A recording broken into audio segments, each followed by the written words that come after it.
ሄሎ ጤና ይስጥልኝ ከልጆት ትምህርት ቤት ነበር የምንደውለው። እኔ ደግሞ ከቤቴ ነው የማነሳው። ምን ነበር? ስለ ልጆት ልናናግሮት ፈልገን ነበር። ስለ የትኛው? ስለ ተማሪ ደምለው። ደምለው አላወቅኩትም። አሃ የደምለው ወላጅ አይደሉም?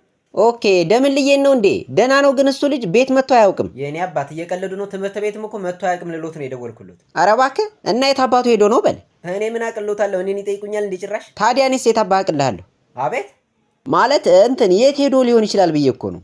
ምን ማለት ነው? ልጆት ጠፍቶ ዝም ይላሉ እንዴ? ለፖሊስ አያመለክቱ? አመልክቼማ እኮ 24 ዓመት ካልሞላው አናስተናግድም ብለውኝ ነው። ኧረ እባክዎት 24 ሰዓት ካልሞላው ነው ሊሎት የሚችሉት። የምን 24 ዓመት? ኧረ እባክህ እንደዛ ይሆን እንዴ? እና አሁን ላመልክት? ምን ለነገሩ እስካሁን ሞቶ ነው የሚሆነው። እርሶ ሰውዬ አባቱ አይደሉም እንዴ? ምን እንጀራ አባቱ ነው? ምን ማለት ነው አባቱ አይደሉም ወይ ማለት? ወይስ ከሚስቴ ጋር ኬዝ አለ? የምን ኬዝ ነው የሚያወሩት? ኧረ እኔ አላውቃትም። ታው ሲጀመር እሷን ፈልገን የደወልከው እንዴ? ኧረ እባክዎት እንደዛ አይደለም። አይዞህ እየቀለድኩብህ ነው። የደምለው አባት እኔ አይደለሁም። ይኸው አባቱ አሁን መጥቷል። አውራው። እኔ ዘበኛቸው ነኝ። ምን ዘበኛቸው ነኝ? ሄሎ ሰላም አሉ። የደምለው ወላጅ ነው? አዎ ምን ነበር?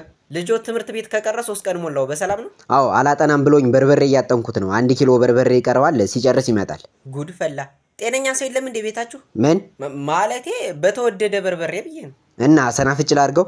ኧረ ሚጥሚጣም አድርጉለት ከፈለጉ። ግን ለትምህርቱ የሚረዳውን ነገር ቢያደርጉለት አይሻልም? ምን ላድርግለት? ለምን ብራና ኤዱኬሽናል አፕን አይጠቀምም? ምንድነው እሱ? ብራና ኤዱኬሽናል አፕ ይባላል። ከ9ኛ እስከ 12ኛ ክፍል ላሉ ተማሪዎች የተዘጋጀ ሞባይል አፕ ሲሆን ለሁሉም ትምህርቶች ሾርት ኖት እና ጥያቄዎችን ያካተተ ነው። በዚያ ላይ ወደ አማርኛ፣ ኦሮምኛና ትግረኛ ቋንቋዎች ትራንስሌት አድርጋችሁ መጠቀም ትችላላችሁ። ታዲያ የአንድ ሰብጀክት ዋጋ 175 ብር ሲሆን አንዴ ካወረዳችሁት በኋላ ኦፍላይን መጠቀም ትችላላችሁ። አፑንም ፕሌይ ስቶር ላይ ብራና ኤዱኬሽናል አፕ ብላችሁ ካወረዳችሁ በኋላ በስልክ ቁጥራችሁ ሬጂስተር ማድረግ ትችላላችሁ። ፕሮሞ ኮድ የሚለው ላይ ደግሞ ይህንን ቁጥር መጠቀም ትችላላችሁ።